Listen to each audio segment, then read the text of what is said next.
Good afternoon, members of the class of 2029, our new transfer and exchange students. In case you haven't read your email or missed out on all the videos, I'm Michael Elliott. I'm the president of Amherst College, and I'm delighted to welcome you to the 20th annual DeMott Lecture for New Students here in this historic space dedicated to conversation and fellowship. Almost all of you will be back tomorrow for convocation.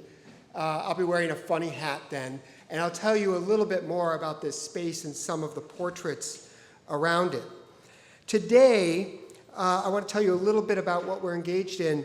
The DeMott reading and lecture tradition is named in honor of Benjamin DeMott, a beloved professor of English at the college for nearly 40 years.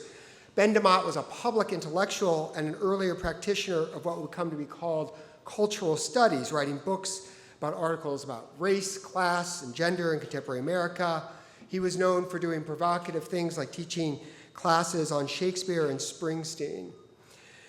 DeMott's career was characterized by a spirit of open inquiry, which allowed him to make compelling connections between seemingly disparate cultural phenomena and by the delight that such exploration affords us. He embodied something that's at the core of a liberal arts education. Our intellectual growth is intertwined with our curiosity and the joy of learning. As we celebrate Professor DeMott's legacy today, it's a great pleasure to introduce you to our speaker, a writer whose work is as much an exploration of ideas as it is a journey into the human heart. Ted Chiang is widely regarded as one of our greatest living authors of fiction, and his extraordinary body of work has earned him critical acclaim and the Hugo, Nebula, and Locus Awards. What sets Ted Chiang apart is not just the beauty of his prose or the precision of his storytelling, but the depth of his curiosity. Each of his stories begins with a question, sometimes scientific, sometimes philosophical, most often both, and follows it to places we never expect. He writes about linguistics and time travel, artificial intelligence and free will, entropy and empathy, always with a mind open to wonder and a heart attuned to human experience. His work reminds us that curiosity is not simply about seeking answers, it's about allowing ourselves to be changed by the questions. Whether you first encountered his ideas reading Exhalation this summer or through the film Arrival on the Quad last night, adapted from his novella Story of Your Life, you know that his stories invite us to think more deeply about the world and our place in it. Following Mr. Chiang's remarks, I'll be having a brief conversation with him in the chair. Then we will welcome your questions from the microphones that we have here in the audience and up on the balcony. So think about what questions you might want to ask. Now, please join me in welcoming an author who proves that curiosity is one of the most powerful forces in literature and on earth, Ted Chiang.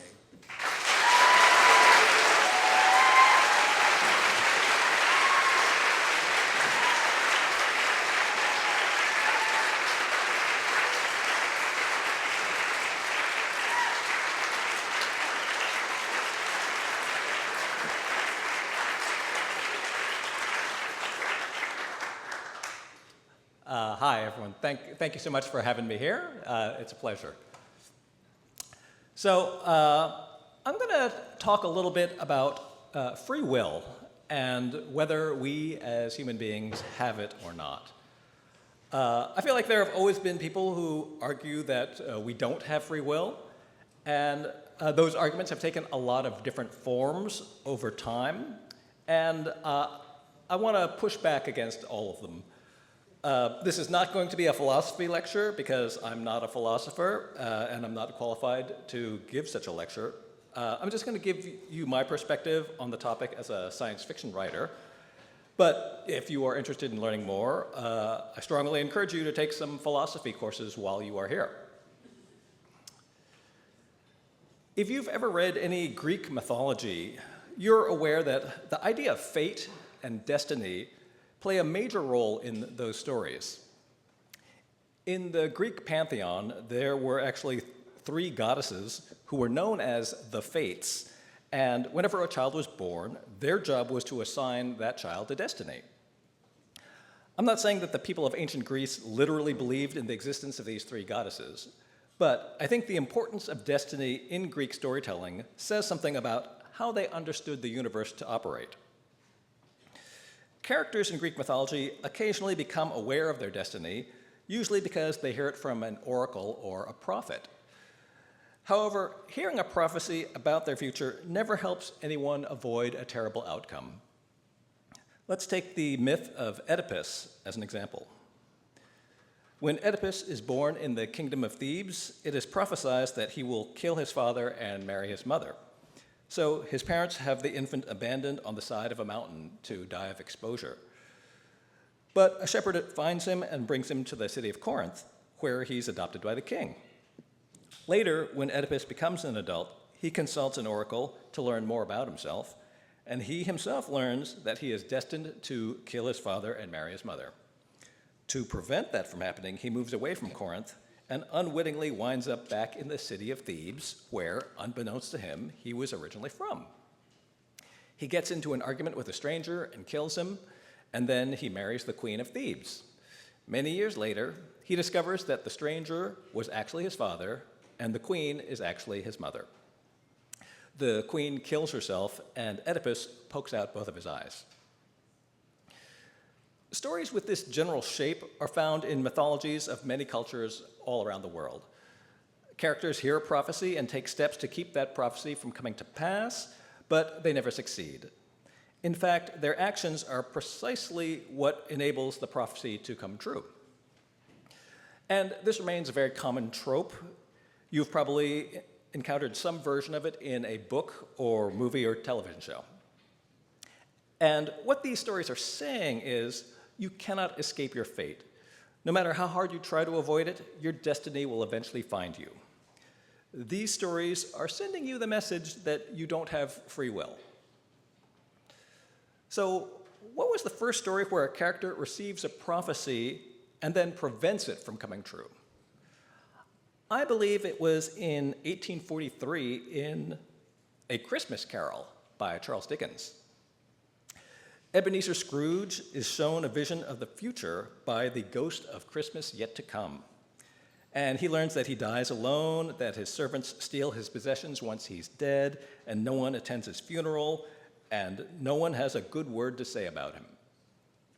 He is horrified by this, and he asks the ghost, "Are these the shadows of the things that will be, or are they shadows of things that may be?"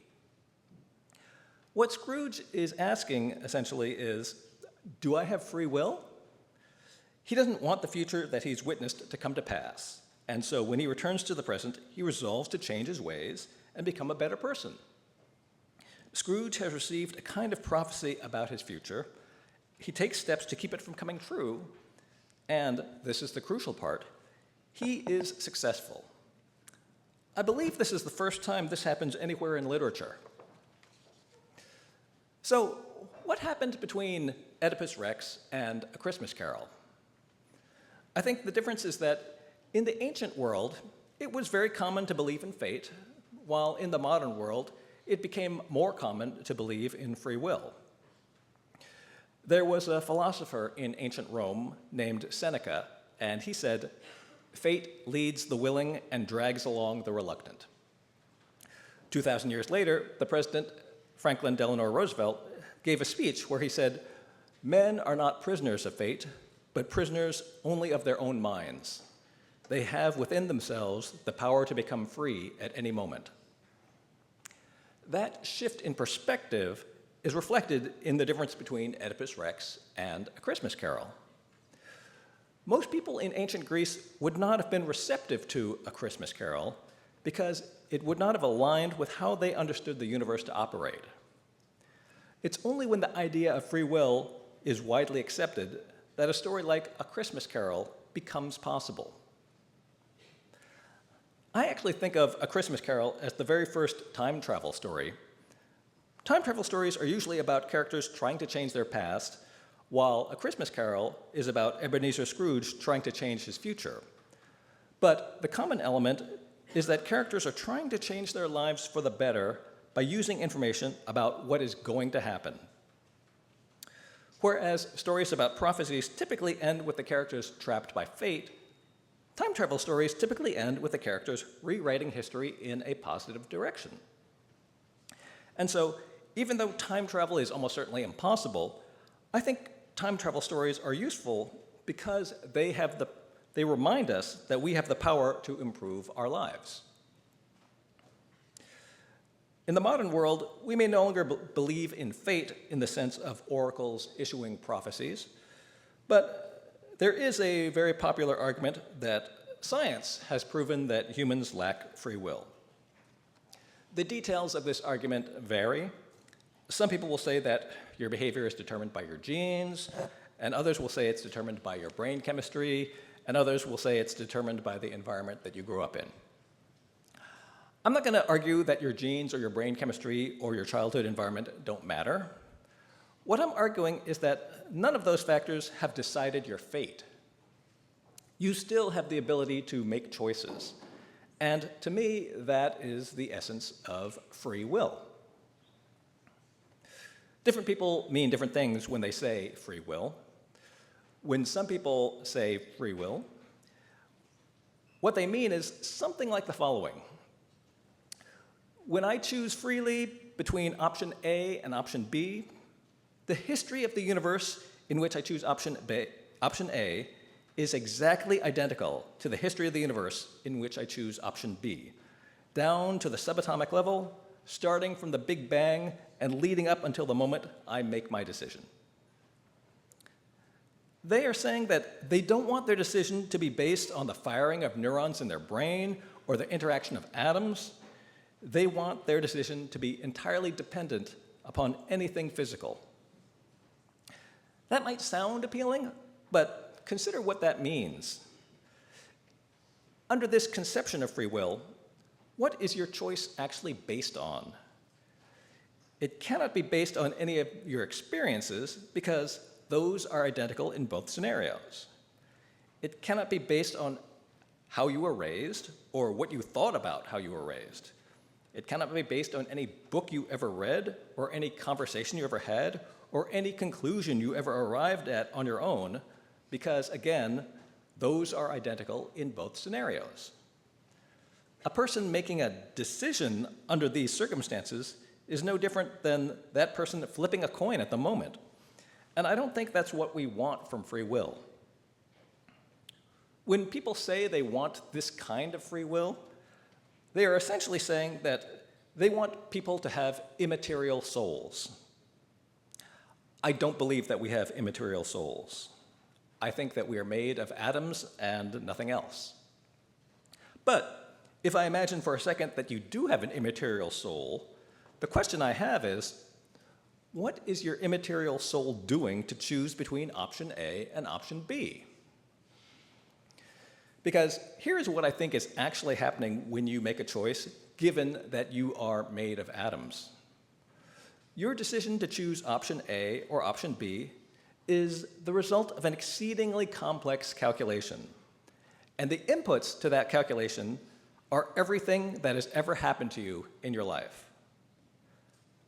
Consciously and subconsciously, you are weighing all the things that you've seen and read and learned, all the things that have happened to you, and all the conclusions that you've ever drawn based on those things. The output of that calculation is your choice of option A or option B. And the calculation doesn't stop there.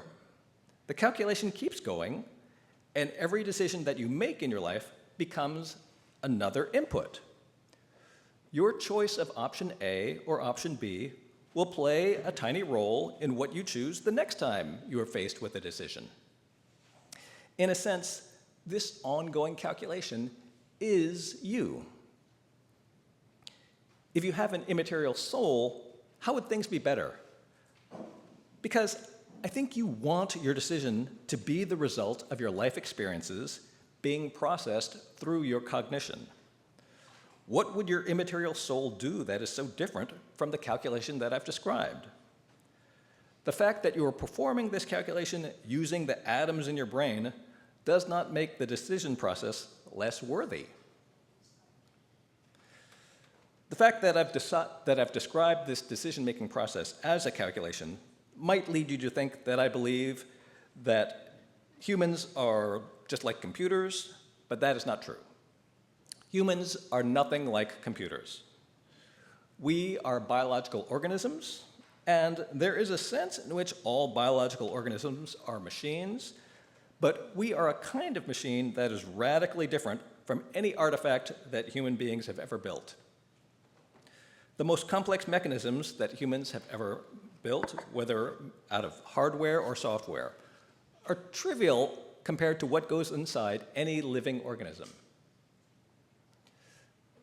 People don't like to think of themselves as machines because the machines that we've built behave in an entirely predictable manner, and people don't want to be predictable. Fortunately, people are not predictable, which is one of the ways that biological machines are different from the machines that humans build. For another person to accurately predict your behavior on an ongoing basis, they would need all the inputs to the calculation taking place inside your brain, which means that they would need to know everything that has ever happened to you in your life, including everything you have ever thought. No one else has all of that information. You are the only thing in the universe capable of performing this calculation. No one else can know what you're going to do before you do. Yes, you are made of atoms, but you are not a machine that is identical to the machine that came off the assembly line a few minutes before you did. You are a collection of atoms that is the product of your unique life trajectory. There has never been another person identical to you, and that is what gives you the capacity to surprise the people around you. It even enables you to surprise yourself. Now, I'd like to take a minute to talk about astrology. I gather that astrology is making a comeback among young people, which I found a little surprising when I first heard it. After thinking about it for a bit, it seemed less surprising. The world is more chaotic than ever, and astrology says that there is some kind of order to the universe, so I can understand why people might find some reassurance in astrology. However, something being reassuring is different than something being true. The most important thing for you to understand about astrology is that it is nonsense. There is no question about that. The only question to consider is whether it is harmless nonsense or harmful nonsense. When I say harmless nonsense, I'm talking about things like superstitious behavior. If you like wearing your lucky socks on the days that you have to take a test, that's fine. It doesn't hurt anyone if you have a little private ritual that makes you feel better. But astrology can easily become harmful nonsense if you start to take it seriously. There are a couple ways that I think astrology can be dangerous. The first is, if you ask someone what their sign is, do you think you're learning anything significant about them? A person's astrological sign tells you what month they were born in and absolutely nothing else. It doesn't tell you anything about their personality or what their strengths or weaknesses are. Astrology is just one of many attempts to put people into categories on the basis of the most superficial facts imaginable. It has as much validity as phrenology, which was the Victorian pseudoscientific idea that you could determine a person's personality based on the shape of their skull. I know that a lot of people say that they don't take astrology all that seriously, and when they ask you what your sign is, they're just playing a kind of lighthearted party game. But I want to push back against that. If someone at a party asked you if you were Jewish or if you were Mexican, and then decided that they knew what your strengths and weaknesses were based on your answer, that would stop being a lighthearted party game very quickly. I'm not saying astrology is as harmful as racism. Obviously, it is not. But the primary reason that it is not as harmful is that people don't take it seriously. The more seriously you take astrology, the more harmful it becomes. both astrology and racism are examples of people trying to put you into a category on the basis of the most superficial characteristic. And we should not be doing that at all, not even as a lighthearted party game. The second way that I think astrology can be dangerous, and the reason that I've brought it up in this talk, has to do with what it implies about free will. Astrologers may tell you that they know something about what's going to happen to you in the future because they've calculated your birth chart or whatever. I want to be emphatic about this. They don't know anything about what is going to happen to you. They don't know whether it will be better for you to stay the course or if it will be better for you to try something new, and you should not listen to them. I don't mean to say that astrologers are malicious or that they are just trying to scam gullible people. Some of them might be genuinely trying to help you. So you might ask, if it's comforting to get your chart done, and if the person doing it doesn't have any bad intentions, what's the harm? The harm is that astrology is not true, and it's better for you to believe in things that are true. It's better for you, and it's better for the world. If you're looking for advice on what to do, just ask for advice. You can get advice from people who know you well, or you can get advice from people who you don't know, but who have a lot of wisdom, or whoever you want. But don't think that anyone has any special insight into what is going to happen to you because you told them the day that you were born. No one knows your future. To some extent, astrological forecasts are similar to the idea of destiny that we saw in Greek mythology. Consulting an astrologer probably seems more attractive than consulting an oracle because astrologers are usually suggesting that there's something you can do rather than telling you that you're helpless. But they are still implying that there's a pattern to your life that was set in motion at the moment that you were born, and that is not true, any more than there are 3 goddesses who assigned you a destiny at your birth. Let me be clear, there is no such thing as destiny. No one is destined for greatness. That might sound discouraging, but it also means that no one is destined to be not great. Anyone has the potential to be great, just like anyone has the potential to be not great. Some people have certain advantages or more opportunities, but nothing is settled. The future is wide open. One reason that I believe it's important to talk about free will is that if you don't think you have it, you won't use it. And free will is only valuable if you use it. There are a couple of contexts where it's important to remember that you have free will. There is the political context, and there is the personal context. In the political context, there are always going to be people telling you that it was inevitable that the world became the way it is now, and that it was impossible for things to have gone differently. Usually, you hear this from people who benefit from the current state of affairs, and they don't want you to think that you can change it. But there is nothing about contemporary society that was inevitable. The world did not have to be this way, and it still has the potential to become better in the future. I'm not telling you that it's your job to save the world, because that's a heavy burden to put on anyone's shoulders. I'm just saying that you should not believe anyone who says that you cannot make a difference. Likewise, in the personal context, you have the ability to change your life.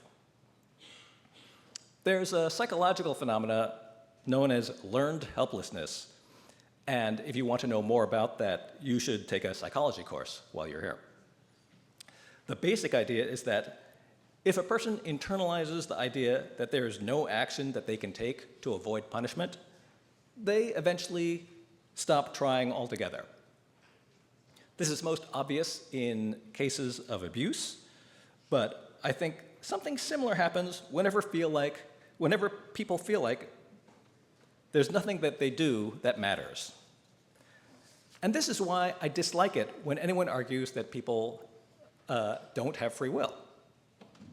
Because telling people that they lack agency can discourage them from trying to change their situation. You have the power to make your life better. When people ask the question, do I have free will? I think the question that they are actually asking is, should I bother trying? And my answer to that will always be yes. Let me wrap up by talking about the situation you find yourselves in as you start college. Right now, you are transitioning from being a child to being an adult, which means you are able to exercise your free will fully for the first time. You didn't have the opportunity to make a lot of decisions when you were a kid. That probably chafed. But parents have a good reason for not letting kids make a lot of decisions, which is that it takes a long time for a person to understand the implications of their decisions. As an adult, you are going to be responsible for the choices you make. Whatever consequences there are to be faced, you're the one who will face them. At one level, this means legal responsibility, but more importantly, this means moral responsibility. You have to accept the blame for the bad decisions that you make because that is the only way that you can deserve the credit for the good decisions that you make. Being an adult can be scary. Even those of us who have been adults for a long time get anxious about it. I want you to know that even the anxiety-inducing parts of adulthood can be good. I like to think of it in terms of the difference between you have to do something versus you get to do something. For example, if you're attending a party with a dress code, you might dread it because you think, we have to put on fancy clothes. Or you might look forward to it because you think, we get to put on fancy clothes. I think that being an adult and making adult decisions can be thought of in the same way. Being an adult means figuring out who you are outside of the roles that other people have assigned to you. You have to figure out what you're going to do with your life. No one else is going to do it for you. But that also means you get to decide your own path. You get to be the author of who you are. And that is a goal worth pursuing. Thank you.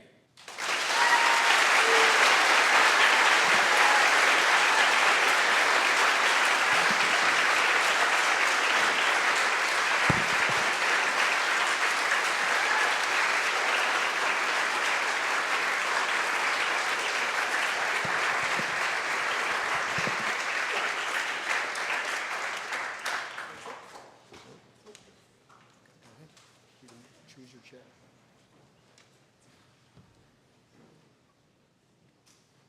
Thank you. That was terrific. I was going to start by asking you about your sign, but now that feels inappropriate. That was a joke. Let me start by asking you a question about the topic of free will. When we were talking beforehand, you mentioned that this is the topic you're going to address. You mentioned that one of the reasons you're so interested in it is because people have suggested that, based on some of your stories, that you must not believe in free will. Can you say more about that, about why people have reached those conclusions and why it provokes such a reaction in you? So, free will is a topic that I return to again and again in my stories. And one of the things that I am interested in is this philosophical question, this really theoretical question about what would it mean if you actually knew the future? If you gained specific information about what was actually going to happen to you. And the thing is that if you gain, when I say you gain information about your future, I don't mean that you gain information about a possible future, because anyone can tell you about a possible future, like it's possible you'll win the lottery. That's information about a possible future, not useful. I'm talking about information about the actual future, like you are going to be hit by a bus tomorrow, and that is what is actually going to happen, and there's nothing there's nothing you can do to avoid it because that's information from the actual future. So that question and similar questions is something that I find it very interesting to think about philosophically. And so that is something that I have explored in various forms. I've explored different versions of that question in multiple stories of mine, and so I guess because I keep returning to that question, I think people sometimes get the impression that I don't believe in free will because I'm constantly talking about this. There's this actual future which is unavoidable. But while I like I said, I find it a very interesting philosophical question. I'm a science fiction writer, and so this is not a situation that obtains in the real world. This is not a situation that will ever obtain in the real world. You are never going. We are never going to build something which sends information back in time. We are never going to build a time machine where someone's going to come and say, this is what's going to happen to you. So, this is a situation I find philosophically interesting, but it should not be taken to, be applicable to our lives in the real world, because we don't know what's going to happen to us. So you mentioned during your talk that you feel like this idea of fate or determinism, as represented by astrology or other things, is really almost on a rise. What do you attribute that to? And does technology and the role of computational thinking in our lives play some sort of role in that? Well, so one thing I mentioned is that I think maybe the renewed popularity of astrology has to do with the way that the modern world seems super chaotic. There were various points in history when I think people had a fairly clear sense of what the future was going to look like, and right now, I don't think anyone has a good sense of what the future is going to look like. And so I guess I imagine that under those circumstances, something like astrology can seem appealing. So I think there is that one aspect of it. Then there's the other aspect of the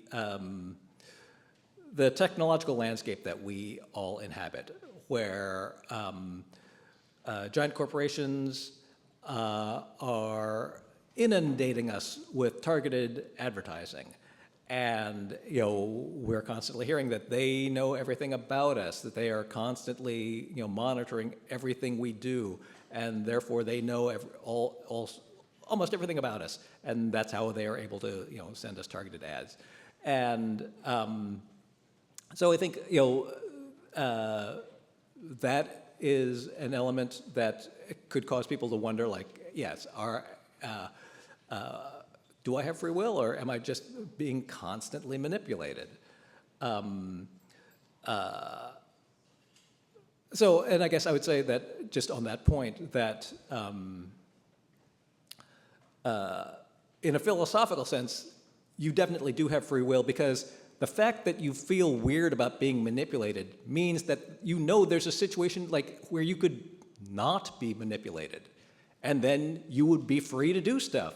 And so implicitly, the fact that this bothers you, suggests that you recognize the validity of there being actual free will. If there weren't that, you would say there's no difference between me being manipulated and me not being manipulated. Right.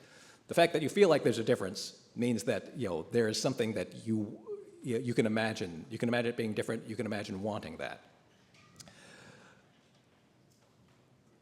And the question is of how to deal with this constant corporate surveillance of us. That's a difficult question. That's a complicated issue, and yeah, trying to push back against that is probably outside the scope of this. Well, let me pull back. You're a writer of science fiction.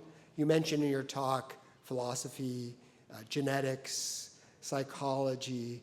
You're clearly somebody who thinks hard about what we can learn from science or need to think about science and the emotional quality of everyday life.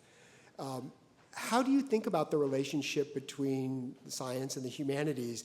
And I say this especially, you're talking to a room full of people when you think of choices who are going to be thinking about the choices they are going to be making in terms of coursework.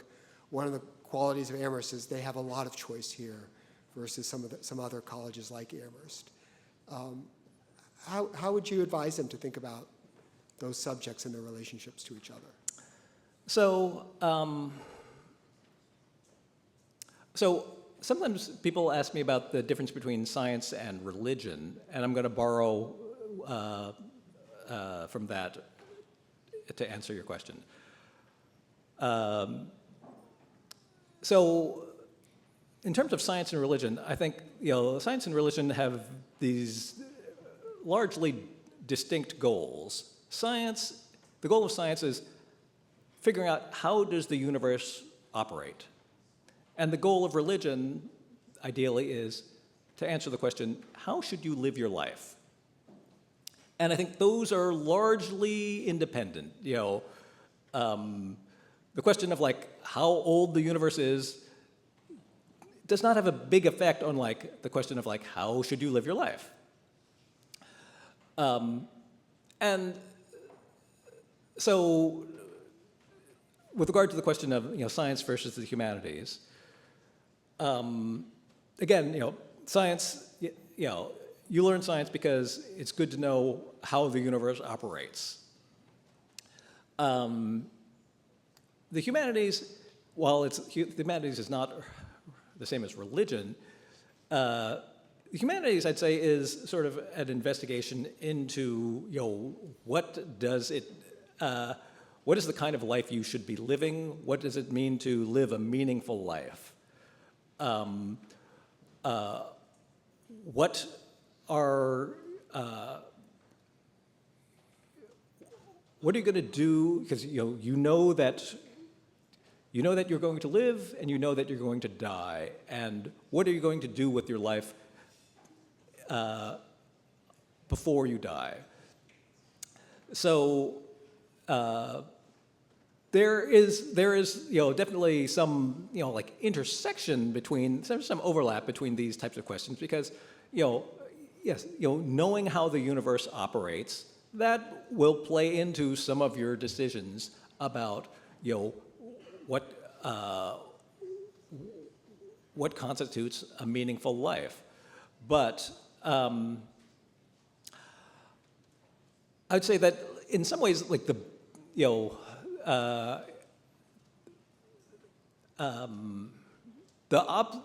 the opponent of the humanities in the modern world is not science, but capitalism. Because there's this very strong, science is often, sort of identified with technology, and technology is widely, sort of become identified with capitalism because, capitalism has given us this message that, more technology is better. There is this thing that is progress, and so progress is what we are all striving for, and thus progress requires more technology. That is how we make the world a better place. But that is, I think, that is not true at all.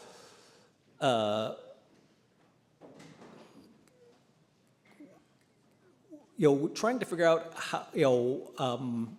how to make a better society for all of us. What does that look like? Because yes, society right now. So there are great things about contemporary society. There are also terrible things about contemporary society. But whatever progress means, I think progress should mean making it less terrible for the people for whom life is currently terrible. And technology is not, necessarily the answer to that. In fact, I think technology is almost certainly, working to make it worse for many, many people because technology has been so strongly, technology has become so strongly aligned with capitalism, and capitalism's goal is often to make things better for a handful of people at the expense of other people. So,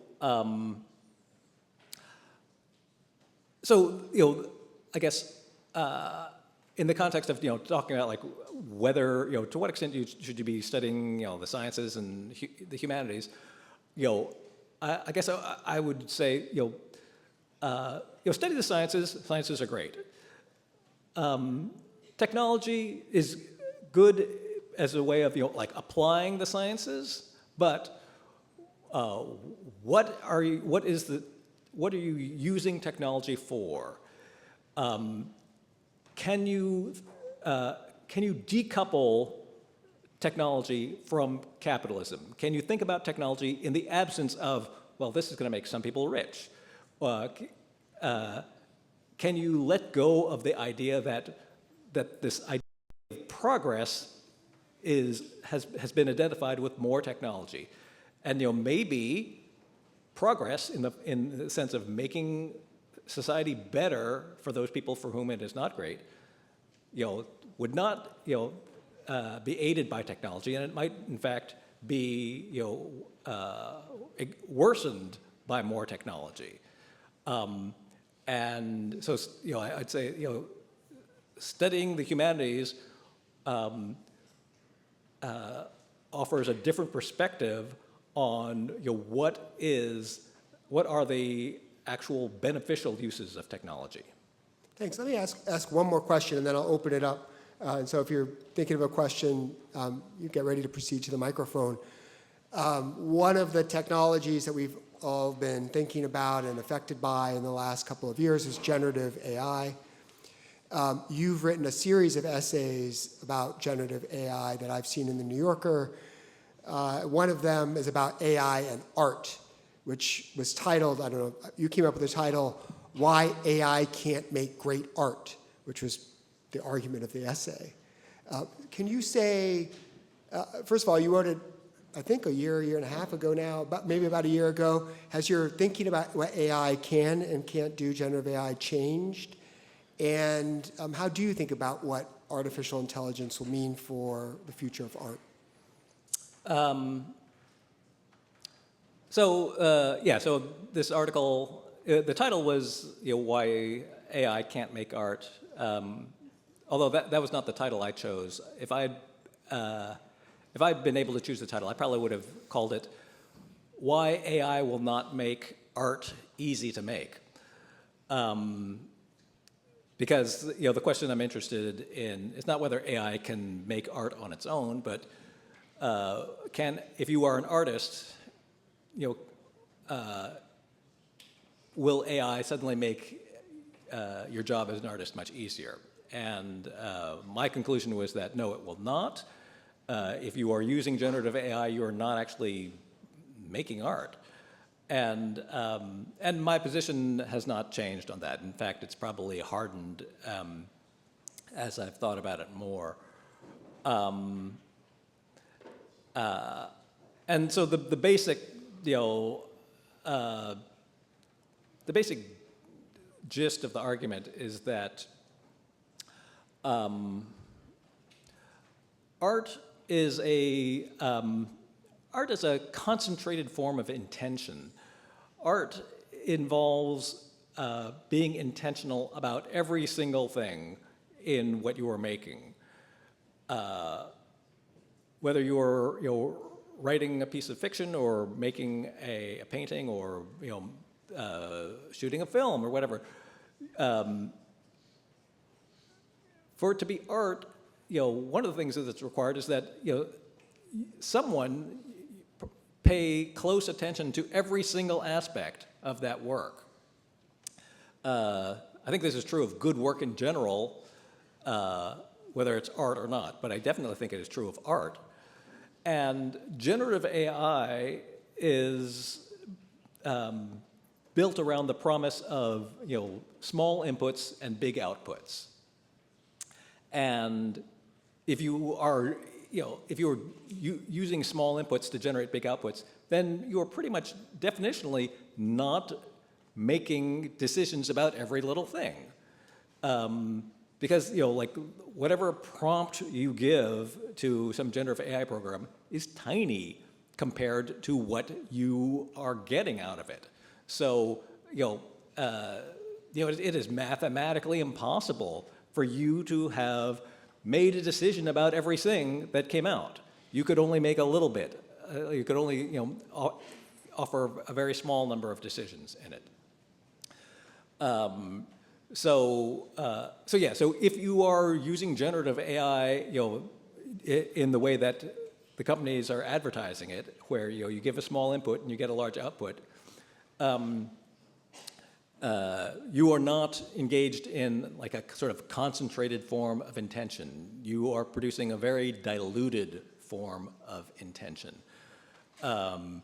And yeah, art is the concentrated stuff.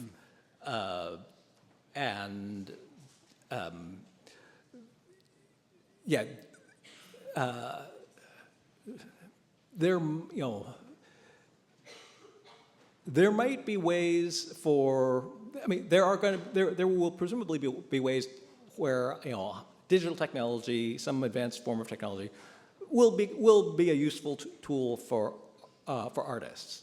But whatever form that takes, it will not make art easier.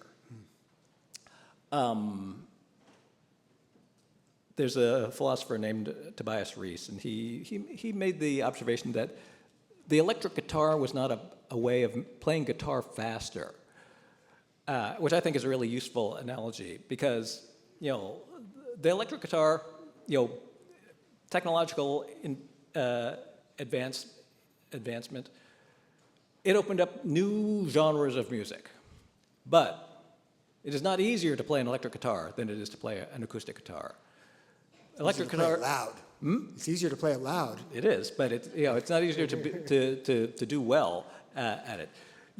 Electric guitar does not make non-musicians instantly into musicians. If you're going to be good playing the electric guitar, you're going to have to put exactly as much effort into it as someone who becomes a good acoustic guitar player. And so that, I think, is the general model for some new technological aid to art. Whatever it looks like, I don't know what. But it is going to have to be something which you put a lot of effort into. As much effort as someone who is working without that tool. You might be working in a different medium of sorts or a different genre in the same way that rock and roll music is a different genre than folk music, but it is not it cannot be a labor-saving device. Then you are not an artist. You are just you're just sort of role-playing an artist. You are sort of fooling yourself into thinking that you're an artist. Well, thank you. Well, let's open it up to your questions from the floor. So we have Mike here, we have a mic here, and we have two up there. And go ahead. And if you could just introduce yourself and, whoa, easy.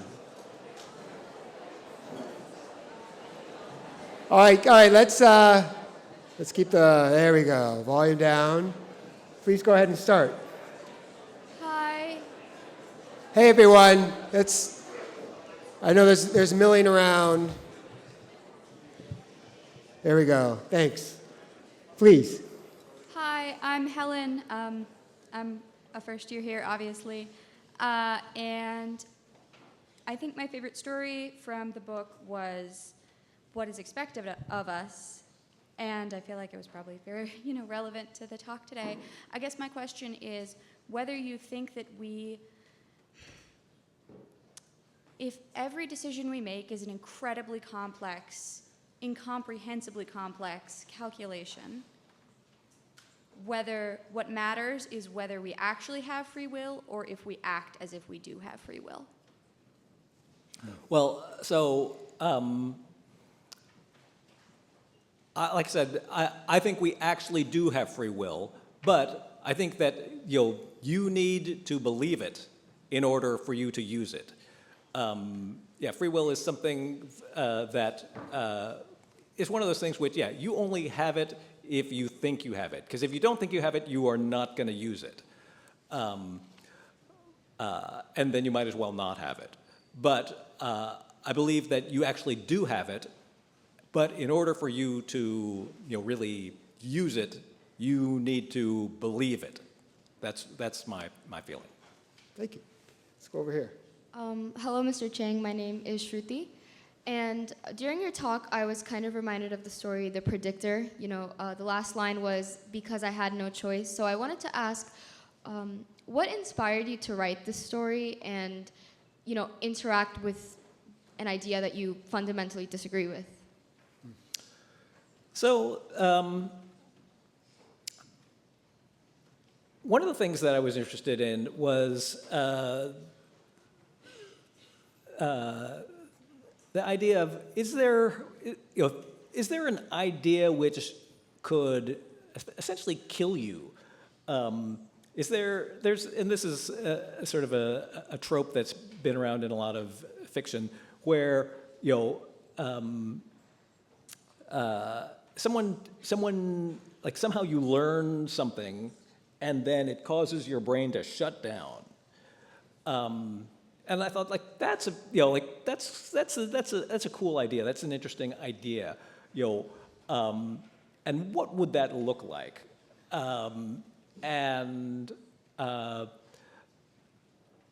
I guess what I came up with is, if there were a very convincing argument that you didn't have free will, then that could actually cause a person to shut down. Except that, I don't think arguments are actually, even watertight arguments are not that convincing, because people are able to resist even watertight arguments. So that's why there's this device of the predictor. But yeah, the story is basically an investigation of sort of an idea which causes your mind to shut down. That was the, I guess, the scenario that I was interested in writing about. Thank you. We have a question up here in the balcony. Hi, my name's Rohan. I'm a first year here.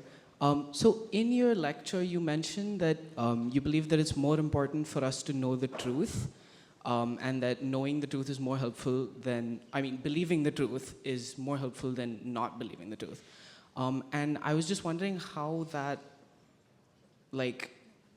would work with, I think one of the stories in your book, the truth of fact, the truth of fiction, wherein it turns out to be more helpful for one of the characters to act as if they aren't aware of something that is true. So, I guess there are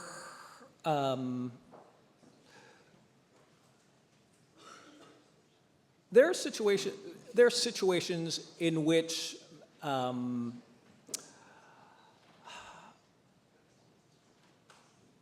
and I'm talking about sort of interpersonal situations as opposed to situations involving the physical world. When it comes to the physical world, I think it's pretty much unambiguous. There are no situations where it's better to believe false things. I think it's always better to believe true things about the physical world. In terms of interpersonal relationships, in terms of social interactions, there might be occasions when it is better to, I guess I would say it's not so much that it's better to believe things that are not true, but there are situations when it is, when a focus on the literal truth is maybe not helpful. And for instance, like if you are married and you and your spouse are constantly having arguments about like, you didn't take out the garbage. Like, well, no, I wasn't supposed to take out the garbage. You were supposed to take out the garbage. That would never happen. Yeah, this is hypothetical. But like if in such a situation, and then like you go to a therapist and you're like, they were the one who was supposed to take out the garbage, and I want you to settle it once and for all. I want you as the therapist to tell the person that they were the one. It's like, this is not helpful. Like, yes, there might be someone who actually, their job was to take out the garbage, and someone fell down on the job. But that is not the most important thing in the world. And so, like, in it, because like in a marriage, what is more important is that the two of you figure out some way to live together. And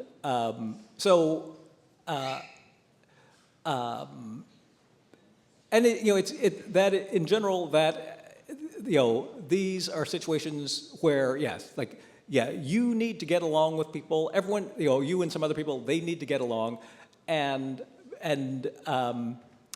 it's not so much that like I said, it's not so much that knowing the truth is or that it's better to believe false things, but that maybe there are things that are better for you and your spouse or you and some other people. For you, it's better for the group if people just sort of let go of certain details. Not that you should believe false things, but that you should be willing to let go of certain things for the common good, for the benefit of the group. And that but I want to say that these are very they're probably fairly limited situations, and everyone has to really be on board with that, because certainly like we should not be forgiving people crimes. Like if someone commits a crime and it's like, oh, let's just not worry about the fact that who stole what. It's like, no, actually, I think we do need to worry about who stole what. I don't. So. Yeah, again, I also don't want to, like, overextend this argument. It has to be, this is only applies in very selective situations. Good advice. Good relationship advice. Hi, I'm Declan.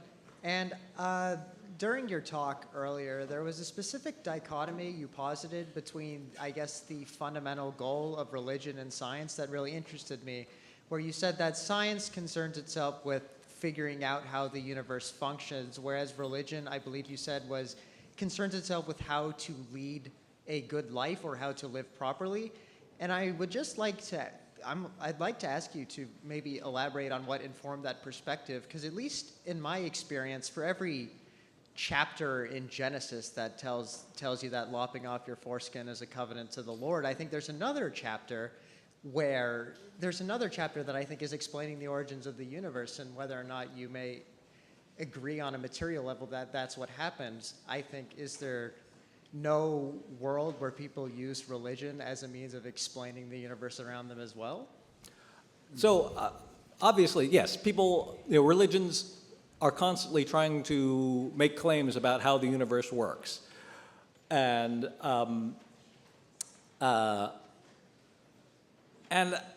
I think that, I guess, I kind of think religion should stop doing that, because well, for one thing, it's not relevant.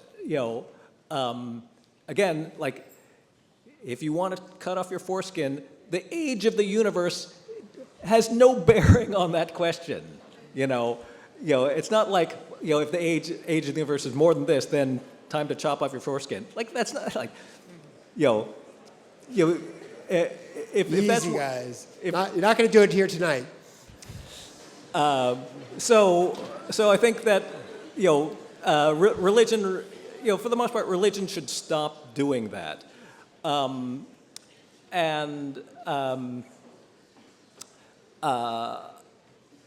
think and of course, like a lot of religions have varying different views on this, but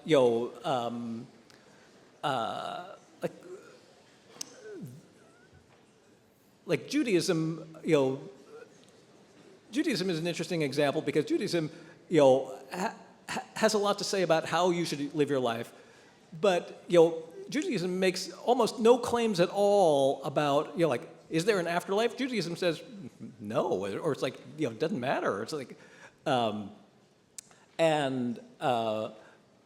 so I think that in general, religions could jettison pretty much all their claims about how the universe works. When you say how the universe works, you mean in a physical sense? Yes.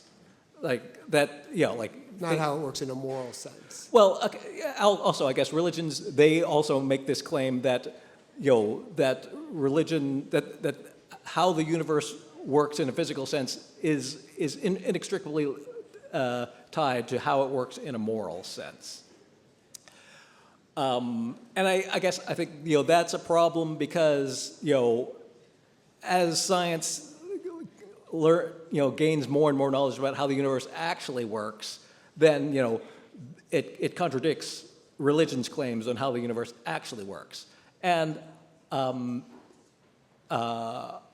so again, I think that religion ought to jettison its claims about how the universe physically works and stick to the claims about how you should live your life. That is what I think. That's what I think religion is actually about.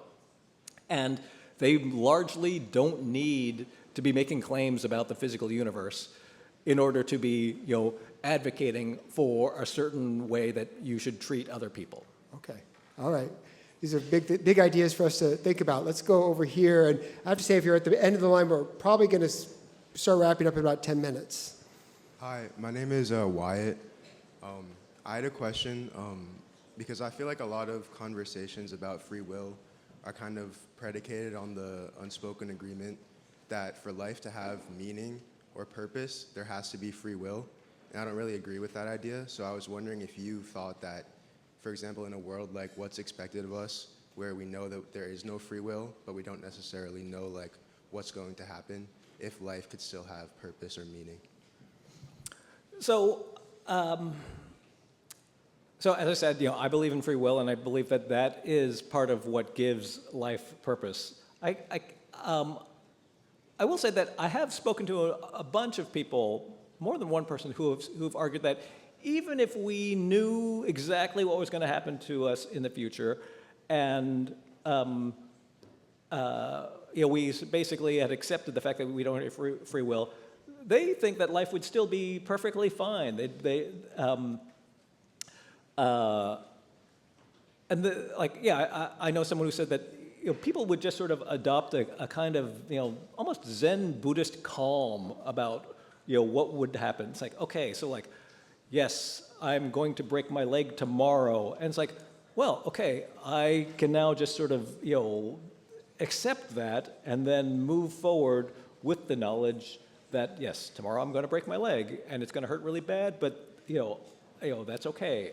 And so that is certainly possible. I don't it's hard for me to imagine everyone immediately adopting that attitude if we suddenly gain knowledge of the future. But it is certainly not impossible. And I don't want to say that that would be a life that's meaningless, that we would all suddenly be automatons. But it would involve a significant change if we all adopted this extremely sort of philosophical attitude, that we all became sort of the equivalent of Buddhist monks. But yeah, that is not necessarily that is not a meaningless life. That would just involve a big psychological shift for most of us. But yes, there are indeed Buddhist monks who have this incredibly calm attitude about whatever befalls them, and yeah, I would not say that those people they continue to do good in the world. They help other people. They offer advice. They're not just sitting around like lumps. So that is a possibility. so yeah, I think yeah, it is possible for you to adopt a certain attitude about your lack of free will and not have it reduce you to total apathy. But I think like right now it's fairly uncommon. Thank you. Thank you, Wyatt. Let's go up to the balcony. Hello, my name is Parker Alleman. I am a first year here, and I just have a quick question about your stories.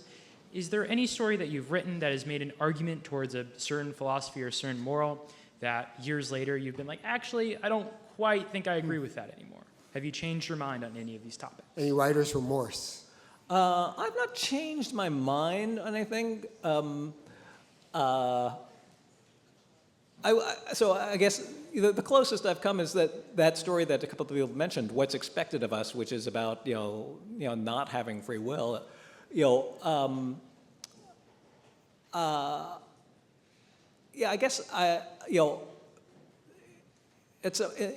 at some level I am a little. I don't know. I guess I have some reservations about having argued for something which I don't believe in such a way that some people took me to believe this. But and yeah, so I intended it as a sort of horror story, but yeah, it is not something I actually believe in. I don't know. Maybe I could have couched it in such a way that people didn't get the idea that I believed that, but I don't.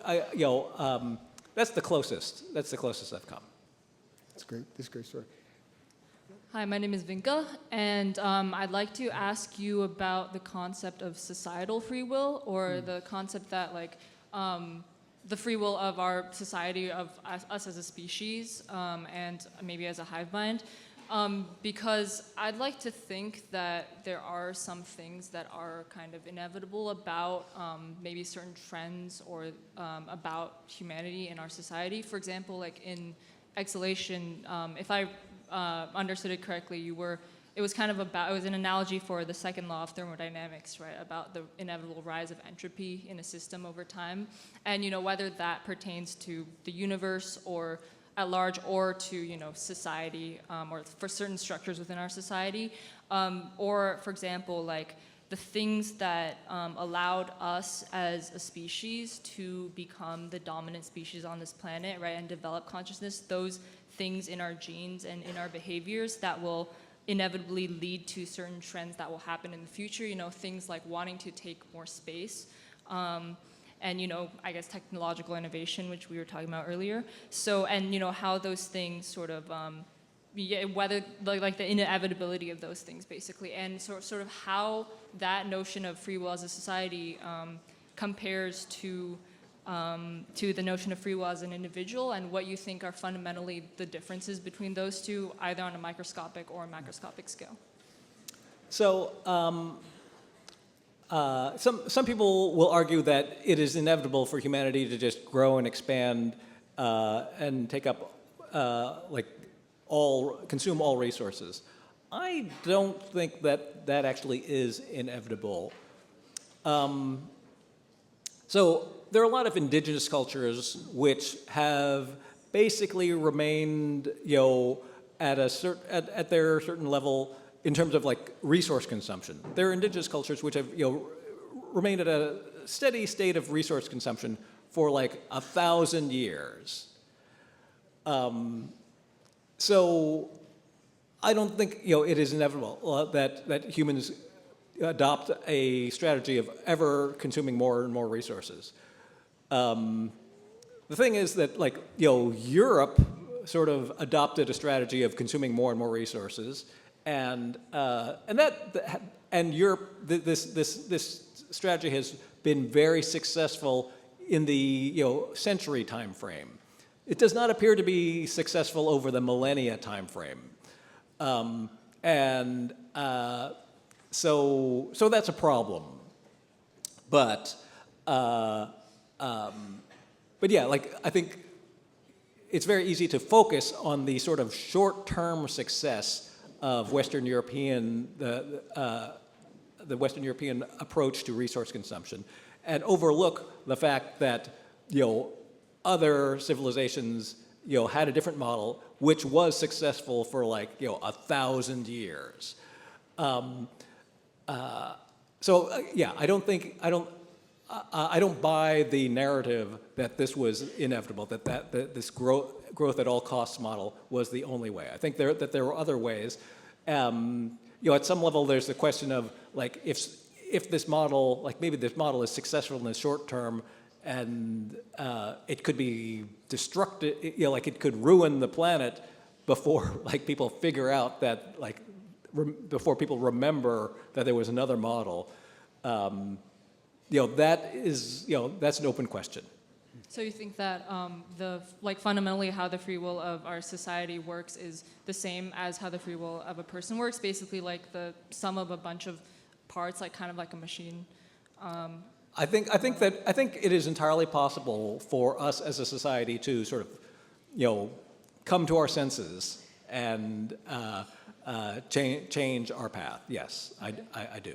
Wait, can I ask like a quick another question? Oh, okay. Thank you. You can stick around. Where did 2 more questions? Go ahead. Hi, Mr. Chiang. My name's Emerson.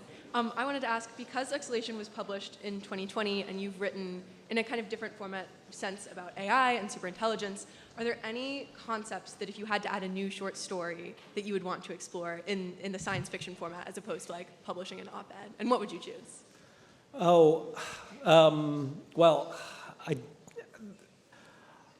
I can't. I guess I do have some ideas for other fiction, but I guess I don't want to talk about them right now. So the worst thing you can ask a writer is what are you working on right now?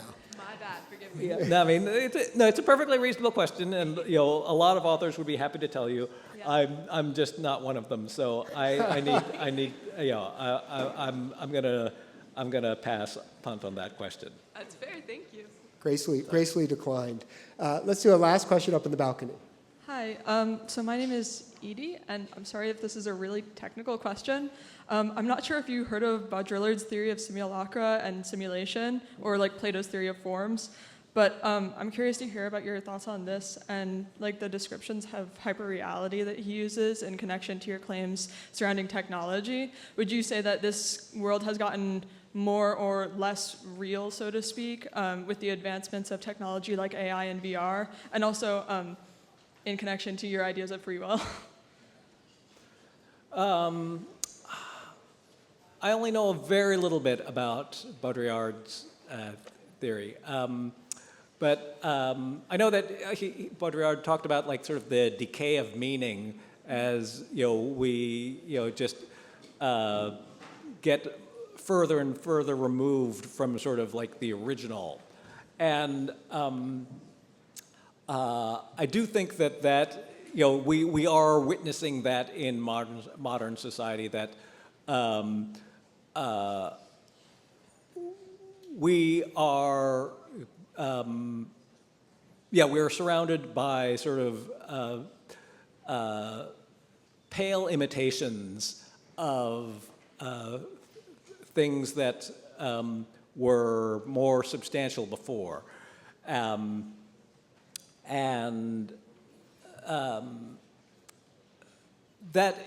is. Okay, so I guess at some level, like I think that this is this ties in with sort of what capitalism is after, because I think capitalism has found that it can sell us these pale imitations, and if we believe that those are just as good as the real thing, then we will happily accept them, and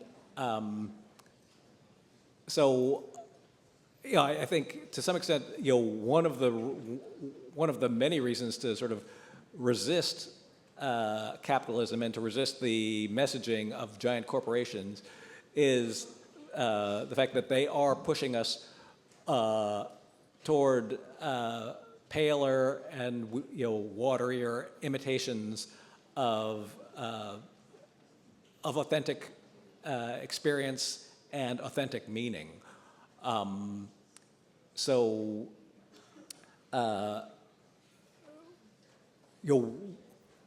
we, as agents, as people who do possess free will, I think that is something that we can push against, and yes, and I do think that we should be pushing against that.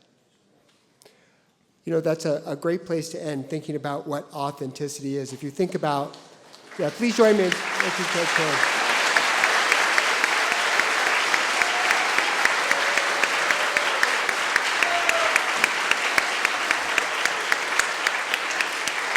If you think about the list of topics that free will, the nature of progress, the question of technology, authenticity, these are big, big questions, all of them. None of them put to rest in an hour tonight, but these are the kinds of questions I hope you'll be wrestling with for the next 4 years. Remember, you can choose to be the authors of your own story. I'll see you back here tomorrow for convocation. Join me in thanking Ted Chiang again.